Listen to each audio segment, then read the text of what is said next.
Morning, তোমরা সবাই কেমন আছো? আশা করি সবাই ভালো আছো, সুস্থ আছো, আর আমরাও খুব ভালো আছি। আজ দিনটা হলো রবিবার। আজ তো আবার নীলষষ্ঠী। আমি কিন্তু নীলষষ্ঠী করছি, কিন্তু শিবের মাথায় জল ঢালতে পারছি না। ওনারই মনে হয় ইচ্ছে যে আমি এবছর ওনার মাথায় জল না ঢালি। তাই যাই হোক, ইয়ার্কি করছিলাম। তো আমার শাশুড়ি মা এখানেই আছে এবার নীলষষ্ঠীতে, কোনোবার থাকে না, একটা বিশেষ কারণে শাশুড়ি মাকে থাকতে হয়েছে। তা মা এখন দিদার বাড়িতে আছে, মানে মায়ের বাপের বাড়িতে। তা আজ একটু বেড কাভারগুলো চেঞ্জ করলাম। আগামী দিন তো আবার নববর্ষ। আর এই ঘরে একটা নতুন ভালো চাদর পাতলাম, আর ওই ঘরে একটা মোটামুটি একটা বেড কাভার পেতে দিয়েছি। তা যাই হোক, আর গুনগুন কিন্তু আজকে সকালবেলা বেরিয়ে গেছে। মেয়েটাকে কি খেয়েছে না খেয়েছে সেটাও আমার জিজ্ঞাসা করা হয়নি, নিজে এত ঘুমের ঘরে ছিলাম। তা শাশুড়ি মা তো ওখানে আছে দিদার বাড়িতে। তা যাই হোক, মিঠি উঠে গেছে, মিঠির বাবাও উঠে গেছে। মিঠির বাবা একটুখানি ফল টল আনতে গেছে আমার জন্য, যেহেতু আমি সাবু খাবো। আমার সাবুটা নিয়ে এসে দিয়েছে আগেই, সেটা আমার ভেজানো হয়ে গেছে। আর জানো তো বন্ধুরা, এই সবুজ টেবিল ক্লথটা আমার যদি পাতা থাকে না, আমার খুব ভালো লাগে। এটা কিন্তু আমি ধুয়ে আবার পেতে দিয়েছি। তোমরা ভাবে তোমার কি আর টেবিল ক্লথ নেই? না গো, আছে। কিন্তু না, এখানটা সবুজটা পেতে রাখলে আমার না খুব গ্রিন ফিলটা আসে। সেজন্য না আমি একদমই ওটাকে মানে ওঠানোটা পছন্দ করি না। অন্য টেবিল ক্লথও পেতে দেখেছি, কিন্তু সেই টেবিল ক্লথগুলো পেতে না ঠিক নিজের কাছে নিজের ভালো লাগেনি, তাই আর চেঞ্জ করি না। তা যাই হোক, আজকে কী টিফিনে করলাম চলো তোমাদের দেখাই।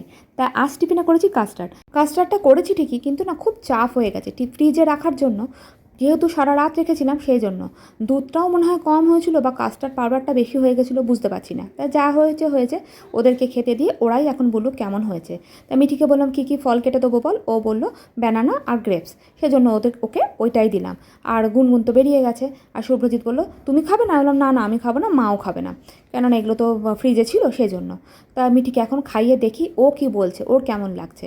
রান্নায় আজকে তেমন কিছু করব না, তাই তোমাদের সাথে শেয়ার করলাম না। আলু সেদ্ধ, ডাল, ভাত এসবই ওদের করে দেবো, তাহলেই ওদের হয়ে যাবে। লাগলো ভালো। তারপরে আমার খাওয়া দাওয়ার পর মিঠি আর মিঠির বাবার খাওয়া দাওয়ার পর তারপরে আমরা চলে এসেছিলাম মিঠি আর আমি একটুখানি মন্দিরে। তা মন্দিরে এসে আমিও একটু ঠাকুর প্রণাম করে গেলাম, মিঠিকে একটু প্রণাম করে নিলাম। মিঠিকে বিশেষ করে প্রণাম করানোর জন্যই আমি নিয়ে এসেছিলাম। তা যাই হোক, তোমরা এই মন্দিরটা আগেও দেখেছো, আমি স্কুলে যাওয়ার পথে তোমাদেরকে অনেকবার দেখিয়েছি।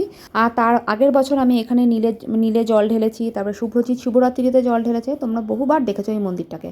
তা যাই হোক, তাহলে চলো এখন ঘরে গিয়ে দেখি কি করতে পারি। বন্ধুরা, তোমাদের সামনে চলে এলাম। আর আজকে আমার আর নীলষষ্ঠী করা হলো না, তা কোনো অসুবিধা নেই, পরের বারে করবো নিশ্চয়ই। আর আমার শাশুড়ি মা আর মিঠি এখন ওই ঘরে, ওরা মিঠি এখন অঙ্ক করছে, আর শাশুড়ি মা পাশে শুয়ে আছে, বলছে আমার আর ভাল লাগছে না, এবার আমি শুয়ে পড়বো। তা শুয়ে পড়েছে। তা এখন বাজতে যাচ্ছে 9:30 মতন। তা শাশুড়ি মার খাওয়া হয়ে গেছে। তা যাই হোক, আমার এখনও খাওয়া হয়নি। তা আমিও রাত্রেবেলা সাবু খেয়েই শুয়ে পড়বো। তা আমি তো উপোস ছিলাম। তা শাশুড়ি মা যেহেতু প্রসাদ নিয়ে এলো, আবার তো তোমরা তো দেখতেই পেলে যে মিঠিকে নিয়েও আমি একটুখানি মন্দিরে গেছিলাম, মিঠিকেও প্রণাম করেই নিয়ে এলাম, আমিও প্রণাম করে এলাম। তা শাশুড়ি মা গেছিলো অর্জুনপুর একটা গৌরক্ষবাসী বলে একটা মন্দির আছে, সেখানে শাশুড়ি মা বোনদের সাথে বা মানে শাশুড়ি মায়ের সাথে, মানে আমার দিদা শাশুড়ির সাথে মানে অনেকবার গেছে। মানে ওখানে গিয়ে ওরা খুব মানে বিশ্বাস করে ওখানে যাওয়ার জল ঢালা ভালো। তা আমার কোনোবারই যাওয়ার সৌভাগ্য হয়নি, তা এবারও হলো না। শাশুড়ি মা বলেছিল যে চলে আয়, কিন্তু আমি আর গেলাম না। বললাম যে না, তুমি দিচ্ছ তো দাও, আমি অন্য সময় কখনো গিয়ে দিয়ে আসবো। তা যাই হোক, এইটা বলার জন্যই আজকে ভিডিওর সামনে আসা। মনটা একটু খারাপ, দিতে পারলাম না বলে। তা কোনো অসুবিধা মানে বিধা নেই, ঠিক আছে, পরের বার দেবো। তা যাই হোক, আজকের জন্য ভিডিওটা এখানেই শেষ করছি। তোমাদের কেমন লাগলো অবশ্যই কিন্তু কমেন্ট করে জানিও। আর ভালো লাগলে একটা like, comment, share and subscribe করতে একদমই ভুলো না। আর তোমরা সবাই ভালো থেকো, সুস্থ থেকো, সাবধানে থেকো, আর সকলকে ভালো রেখো। এখনকার জন্য টাটা, গুড নাইট।